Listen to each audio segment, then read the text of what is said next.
위기를 극복하는 길이라는 제목으로 하나님 말씀 나누도록 하겠습니다. 그리스도인들, 세상 사람들과 마찬가지로 위기가 있습니다. 어려움이 있습니다. 자, 그런데 위기는 항상 기회가 된다는 사실을 꼭 기억하시기 바랍니다. 위기가 있으면 반드시 도리어 더 좋은 일이 있을 줄 믿습니다. 그리스도인들에게는 특별히 더욱 그렇습니다. 우리가 신앙생활하면서 위기가 찾아옵니다. 그 위기를 통해서 하나님께서는 더 큰 복을 예비하고 계심을 기억하시면서 위기에 넘어지지 마시고 위기를 이용해서 더 크게 하나님의 복을 누릴 수 있는 우리 성도님들 다 될 수 있길 간절히 소원합니다. 레미제라블이라는 책이 있죠. 자, 거기에 주인공 장발장이 등장합니다. 장발장이 빵을 훔쳐서 무려 19년 동안 감옥에 갇히게 되어집니다. 자, 19년 동안이나 감옥에 갇힌다. 빵 훔쳤다고요? 참 아이러니하지만 책의 내용이니까요. 자, 19년 동안 감옥에 있다가 이제 석방이 되어져서 나왔습니다. 나왔는데 사람들이 이 장발장을 좋아하지 않습니다. 다 적대시하고요, 멀리하고요, 기피합니다. 멸시해요. 사람같이 여기지 않습니다. 자, 그래서 장발장은 어떻겠습니까? 그 마음이 온유하겠습니까? 그의 마음도 동요가 되어져서 세상에 대해서, 사람들에 대해서 적개심을 가지게 되어집니다. 그 누구 하나 마음을 열어주는 사람이 없어요. 그런데 한 신부님이, 미라엘 주교라는 그 신부님이, 그 주교가 이 장발장을 아주 따뜻하게 맞이해 줍니다. 자, 따뜻하게 맞이해주고 품어주고 사랑을 베풀어 줍니다. 그런데 이 장발장이 어떻게 합니까? 그 주교의 집에 있던 황금 촛대를 몰래 훔치게 되어집니다. 이 훔쳤다는 사실이 결국 경찰서에 고발이 되어지고 장발장이 잡히게 되어집니다. 자, 미리 주교는 경찰서에 있었습니다. 누가 내 금촛대를 가져갔는지 알아보고 싶은 거죠. 마음에 그 범인을 잡아서 심판을 하겠다 이런 마음이 아니라 오히려 따뜻한 마음을 가지고 기다리고 있었습니다. 자, 장발장이 감옥 안으로 경찰서로 들어오게 되어집니다. 어떻게 되어집니까? 그 미라엘 주교가 그 장발장을 향해서 따뜻하게 웃어 보입니다. 그러면서 이렇게 이야기하죠. 잘 왔어. 다시 만나서 너무 기쁘어. 그런데 왜 내가 준 이 금촛대를 가지고 여기에 들어왔어? 이 금촛대는 당신의 것이요. 그러면서 촛대 하나를 또 내밉니다. 이 은촛대도 당신의 것입니다. 이 주교의 이 용서가 이 장발장을 어떻게 합니까? 변화시켜요. 완전히 다른 사람으로 변화시킵니다. 어둠의 사람이었지만 그 어둠의 인생길을 접고 이제 빛된 삶을 살게 되어집니다. 사회에 대한 적개심이 완전히 변해서 사회를 사랑해서, 그래서 사회에 나가서 사람들을 돌보고 봉사하고 섬기는 일을 하게 되어집니다. 하나님께서 우리를 그렇게 불러주셨습니다. 오늘 우리가 죄인 중에 죄인이 아니었습니까? 사도 바울의 고백처럼 죄인 중에 괴수였던 그 고백처럼 오늘 우리의 고백도 그와 같습니다. 하나님께서 우리에게 구원의 빛을, 은혜의 빛을 허락하여 주셔서 우리로 하여금 빛의 사람으로 세상에서 살 수 있도록 은혜를 허락해 주셨습니다. 그래서 오늘 말씀 보세요.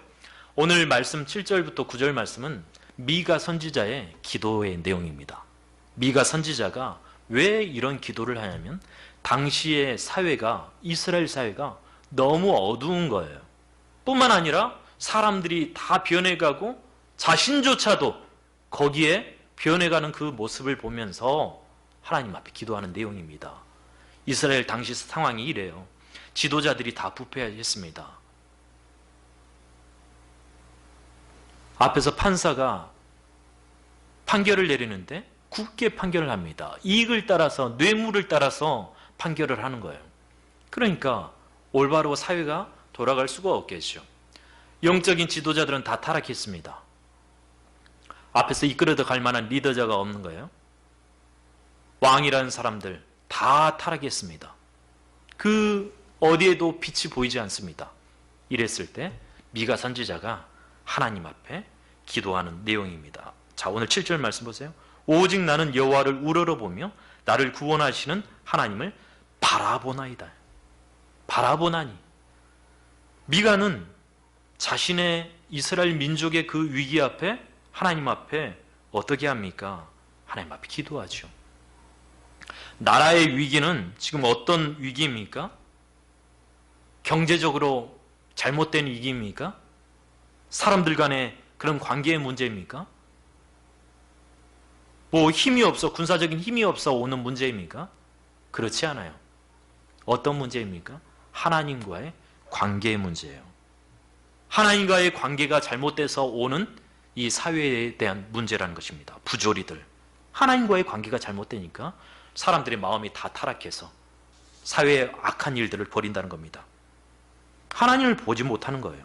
그래서 미가 선지자는 어떻게 고백하고 있습니까? 오직 나는 하나님을 바라본다고요. 하나님만 바라보겠습니다. 하나님. 사람 바라보지 않겠다는 거예요. 국가의 위기, 개인의 위기, 하나님과의 관계가 바로 잡히면 다 정상적인 상황으로 변하게 되어집니다. 미가 선지자의 고백대로 오늘 이 시대에도 하나님의 개입이 필요합니다. 그래야 정상적으로 되어집니다. 나라의 위기, 뭐 코로나 때문 그것이 위기가 아니에요. 영적인 위기입니다. 믿음의 사람들이 하나님 앞에서 위기를 당한 거예요. 하나님과의 관계. 오늘 우리 자신만 바라보면 됩니다. 뭐 한국교회 뭐 바라보면서 비판할 거 하나도 없습니다. 내 신앙을 지금 바라보면 되는 거예요. 내가 하나님과의 관계가 어떤가? 내가 지금 이웃들을 향해서, 이 세상을 향해서, 이 부조리하고 이렇게 사람들을 억압하는 이 세상 가운데서 내가 하나님과의 관계가 어떤가? 여기에서부터 실마리가 풀리게 되어진다는 것입니다. 오늘 주보의 칼럼에도 있지 않습니까? 나라를 변화시키는 것이 먼저 아니라 나 자신이 먼저 변화되어지는 것. 여기에 해답이 있다는 겁니다. 하나님과의 관계의 회복이 바로 위기를 극복하는 길이라는 것입니다. 자, 우리가 하나님을 바라볼 때 하나님께서 우리에게 어떤 일을 하시는가? 이거 굉장히 중요하죠. 이것에 대한 확신이 있어야 우리가 하나님을 바라보고 하나님을 기대하고 우리의 신앙이 흔들리지 않습니다. 하나님께서 어떻게 하시는가? 자, 오늘 7절 말씀 한 번 더요. 뒷부분까지 읽습니다. 오직 나는 여호와를 우러러보며 나를 구원하시는 하나님을 바라보나니 나의 하나님이 나에게 귀를 기울이시리로다. 내가 기도하는데요. 하나님께서 귀를 기울이신대요. 이 귀를 기울이다는 이 뜻의 원어상의 의미는요. 경청하다는 뜻이에요. 하나님께서 자세하게 경청하는 거예요. 단순히 우리의 기도를 듣는 차원을 뛰어넘어서 어떤 것이냐면 친히 응답하신다 이런 뜻이에요. 경청한다는 것은 하나님께서 응답해 주시려고 경청을 하는 거죠. 그러니까 믿음으로 기도할 때 하나님께서 들으신다라고 믿으셔야 돼요. 그러니까 그리스도인들은 위기를 만났을 때 어떻게 해야 됩니까? 다른 거 바라보지 말고요. 하나님 앞에 기도하셔야 돼요. 물론 해결할 수 있는 이 방법 저 방법 해결 안 되니까 하나님 앞에 기도하는 것 아닙니까? 이 방법 저 방법 뭐 다 찾아봤는데 안 되니까 하나님 바라보는 거잖아요. 그럼에도 불구하고 사람들은 어리석어서 어떻게 합니까? 다른 방법 찾아보잖아요. 안 되는 거 알면서도요. 하나님을 바라보셔야 돼요. 어려운 상황과 환경에 실망하지 마시고요. 하나님을 바라보십시오. 하나님께서 우리의 기도에 어떻게 하신다고요? 귀를 기울이신다고요. 경청하신다고요. 응답해 주신다고요. 이 말씀 꼭 붙드셔서 위기 상황이 또 오시거든 오늘 이렇게 하시기 바랍니다. 미가 선지자처럼 하나님 앞에 기도하셔서 하나님께서 들어 응답해 주시는 이 은혜를 누릴 수 있길 바랍니다. 우리나라의 특수부대, 북파 공작원, 뭐 TV에 영화로도 제가 보았는데요. 실미도라는 영화가 있어요. 그 영화에 설경구가 나오죠. 주인공이죠. 자, 어떻게 합니까? 그 영화의 내용은 이래요. 그 내용들 가운데 실미도 그 사건이 그 실미도의 훈련병들 완전히 뭐 제정신이 아니죠. 훈련이 너무 힘드니까 사람들이 다 제정신이 아니에요. 그래서 결국 실미도 훈련 북파 공작원들 만들었던 그 훈련소는 어떤 사건으로 인해서 완전히 뒤집어집니다. 완전히 뭐 사라져 버리죠. 그것이 무엇이냐면 훈련병들이 너무 힘드니까 그 훈련병들 몇 명이서 그 자신들이 가지고 있는 총을 이용해서 더 이상 훈련 못 받겠다. 그래서 훈련시키는 사람들, 자기 동료들 다 총으로 쏴 죽입니다. 자, 그 총격 당시에 그 훈련병들을 지키는 그 기관병이 있었는데 그 기관병이 믿음이 좋았던 모양이에요. 그런데 그 많은 훈련병들 가운데 6명이 살았어요. 6명 산 사람 가운데 그 사람이 살았어요. 자, 부대 안에, 처소 안에 딱 숨어 있는데요. 그 돌아버린, 뭐 완전히 좌처시키는 그 훈련병들이 총을 가지고 막사 안으로 다 들어와서 막 총을 갈깁니다. 막 총을 쏘아대요. 그때 이 기관병이 하나님 앞에 이렇게 기도했다는 거예요. 다니엘의 그 기도를 연상하면서 이렇게 기도했다. 사자의 입을 막고 풀무불을 막아주신 하나님, 저 훈련병의 눈을 가려주세요. 그래서 왔어요. 그 훈련병들이 문을 딱 열고 왔습니다. 총을 막 쏴댑니다. 안에 있던 사람들 다 쏴줘요. 근데 이 기관병도 총을 맞았어요. 한 방 맞았습니다. 근데 위급한데 맞지 않았어요. 근데 이 훈련병들이 다 죽은 줄 알고 나갔습니다. 그런데 살았어요. 나중에 이분이 장로님이 됩니다. 그러면서 하나님 앞에 이렇게 간증을 했어요. 하나님께서 살려주셔서 덤으로 살고 있습니다. 당시의 상처와 아픔을 신앙의 힘으로 이겨냈습니다. 실미도에서 겪은 신앙 체험을 전하고 하나님을 크게 드러내는 일에 남은 인생을 바칠 것입니다. 무슨 말씀이냐면 오늘 말씀에 하나님을 바라보면 하나님께서 죽지 아니하도록, 어려움 당하지 아니하도록 위기 속에서 일으켜 주신다는 거예요. 8절 말씀 보세요. 나의 대적이요. 자, 대적들이 뭐 사람들 힘들면, 그리스도인들 힘들면 깔깔대죠. 나의 대적이여 나로 말미암아 기뻐하지 말지어다. 나는 엎드러질지라도 일어날 것이요 어두운 데에 앉을지라도 여호와께서 나의 빛이 되실 것이미로다. 자, 하나님께서 이렇게 주신다는 거예요. 어두운 데에 있더라도 이렇게 주신다는 거예요. 사람들이 너 망했다, 너 이제 뭐 인생 끝났다, 이게 파산했는데 일어날 수 있겠냐? 그런데 그때 하나님을 바라보라는 거죠. 자, 오늘 어두운 데서 엎드러질지라도 일어날 것이요. 일어나라는 뜻이 중요해요. 어떤 뜻이냐면 하나님이 일으켜 주시는 회복의 의미예요. 이 일어나 동사인데요. 일어날 것이요. 일어나다. 이 동사인데요.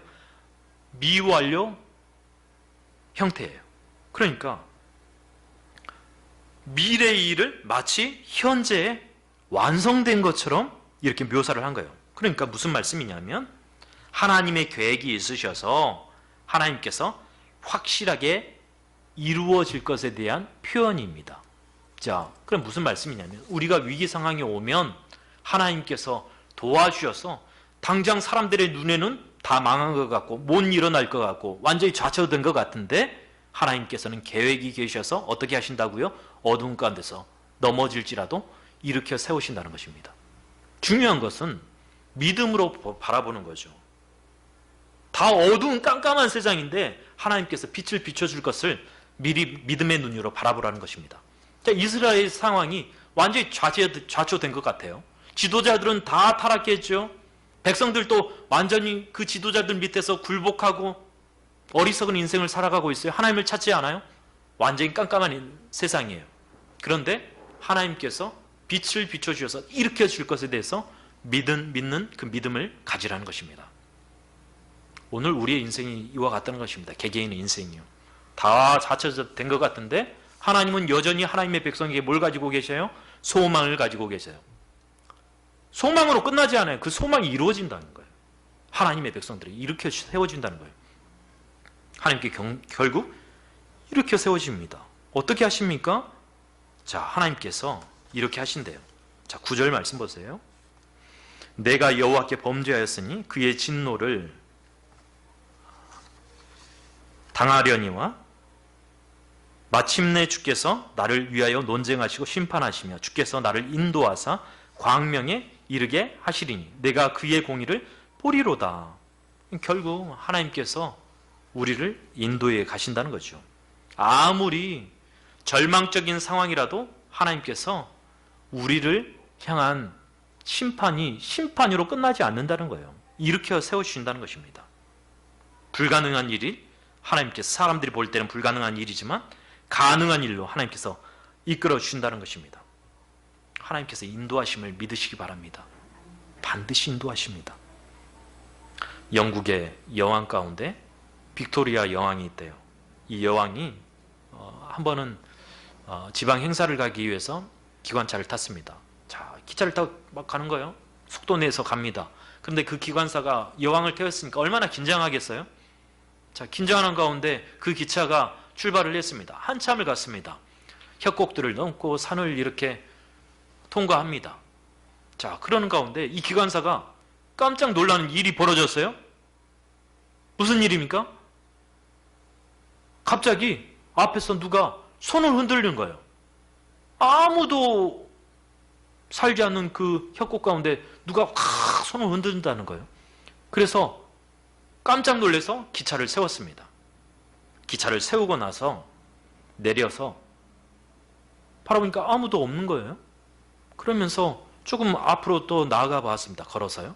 그랬더니 그 강 위로 이제 기찻길이 나와 있는데 그 끝쯤에 강물에 의해서 그 선로가 훼손되어 있는 거예요. 망가져 있는 겁니다. 그래서 기차가 확인하고 운행을 할 수 없게 되어졌습니다. 자, 그러면서 여왕도 살고 자신도 살았다는 거예요. 자, 그러면서 그 일화들을 여왕에게 다 고백을 했습니다. 했더니 런던 사람들이 기사화가 되어져서 헤드라이트 안에 있는 죽은 나방 한 마리가 그들을 구했다. 이렇게 기사를 실었어요. 그 기관사가 확인을 해보니까 다시 기차를 확인해 보니까 그 헤드라이트 안에 나방 한 마리가 죽어 있더라는 거예요. 나방이 살아서 막 이렇게 할 때 마치 손이 흔드는 것처럼 이렇게 비추었다는 거예요. 그래서 살았다. 사람들은 다 이렇게 알고 있었습니다. 그런데 빅토리아 이 여왕이 이렇게 말했어요. 사람들은 그것을 우연이라고 말하지만 나는 우연이라고 생각하지 않던다. 나방이 헤드라이트 안에 들어간 사건은 나를 인도하시는 하나님의 방법이었다고 나는 믿는다. 오늘 우리의 삶도 마찬가지입니다. 우리의 삶이 그냥 지나가는 것 같고 평범한 일상 같고 당연시하게 되어지는 것들이 다 하나님의 인도하심이라는 거예요. 다 하나님의 인도하심이라는 거예요. 오늘 우리가 이렇게 살아있는 것, 이렇게 삶을 살 수 있는 것, 다 하나님의 인도하심이라는 겁니다. 특별히 위기 상황에도 마찬가지입니다. 하나님께서 우리를 인도하시는 방법이 있다는 것입니다. 오늘 하나님의 인도하심을 우리가 받으며 나아갔으면 좋겠습니다. 중요한 것은요, 미가 선지자가 어떻게 했냐면 위기 상황 가운데서 누굴 바라보았냐면 사람을 바라보지 않았다는 거예요. 하나님을 바라보았다는 겁니다. 우리 인생의 해답도 여기에 있습니다. 위기 상황이 있을 때 사람 바라보지 마시고요, 하나님을 바라볼 수 있길 바랍니다. 나를 구원하시는 하나님을 이 미가 선지자가 기억하며 다른 거 쳐다보지 않았어요. 하나님을 바라보았습니다. 오직 나는 하나님을 바라보겠다. 세상 바라보지 않고 하나님 바라보겠다. 사람 바라보지 않고 하나님 바라보겠다. 이런 믿음을 가졌다는 것입니다. 사람은요, 누구를 바라보느냐에 따라서 크게 달라집니다. 하나님을 바라보셔야 됩니다. 교제를 나누도요, 믿음의 사람들과 교제를 많이 나누세요. 세상 사람들과 교제 나누는데 어떻게 하나님의 은혜가 있겠습니까? 어떻게 나를 조금 더 나은 길로 인도할 수 있겠습니까? 믿음의 사람들과 대화를 많이 하시기 바랍니다. 대화를 하시면서 믿음으로 이끌 수 있는 또 우리가 되어야 되겠죠. 가족들이 힘들어하는데 세상적인 이치로 이렇게 해야 된다. 이것만 말씀하시지 마시고요. 하나님의 인도하심을 여러분이 간증하시면서 이렇게 하면 될 거라고. 여러분들이 다른 사람의 간증이라도 빗대어서 믿음의 말로 이끌어준다면 반드시 살아날 것입니다. 문제들이 해결될 것입니다. 하나님을 바라보면 하나님께서 마치 침묵하시는 것처럼 느껴질 때도 있을 것입니다. 기도했는데 금방 응답이 나타나지 않아요. 삶이 변하지 않습니다. 문제가 해결되지 않아요. 하나님 침묵하시는 것처럼 보여요. 하나님이 없는 것처럼 느껴져요. 기도하는데 허공에다 대고 하는 것 같아요. 위기 상황이 오면요, 제일 먼저 하나님 앞에 찾아가야 되지만 안 돼요. 기도가 잘 안 되거든요. 너무 힘드니까 기도가 안 되는 거예요. 그것을 뚫고 나가셔야 돼요. 그래도 그 자리에 엎드려서 기도될 때까지 하나님 앞에 엎드리시겨 기도할 수 있길 바랍니다. 그것이 신앙이거든요. 신앙은 내가 기도 잘 된다고 해서 잘 될 때 기도하는 것은 그건 누구나 다 할 수 있는 거예요. 안 될 때 그때도 하나님 앞에 기도하셔야 돼요. 제가 지난 금요일에도 그러지 않았습니까? 신앙은 기복이 있다고요.